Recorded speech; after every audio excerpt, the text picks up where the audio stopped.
Assalamu alaikum. Wa alaikum salam. Sai an jima. Ba kai kana nan ne? A jira ni ta zan zauna a nan kai ma ka san ba zai yi.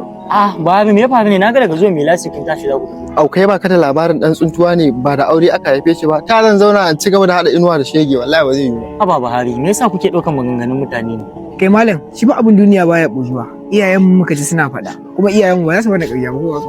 Bahar wai me kuke faɗa haka ne? Kuna nufin ni ne ba da aure aka haife ni ba? To idan da aure aka haife ka sai ka gaya mana waye babanka ko waye mamanka. Mahaifina Allah ya mishi rasuwa, mahaifiyata kuma tana gida. Kaga maman sa Aliyu di, kai kuma mariƙiyanka. Ta. Haba Muktar, me yasa kuke haka?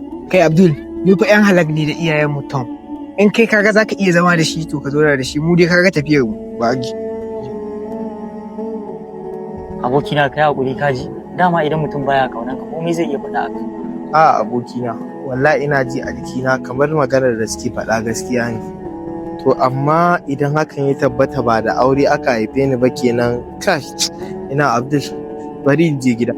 To abokina Allah sa mu ji alkhairi. Amina Abdul.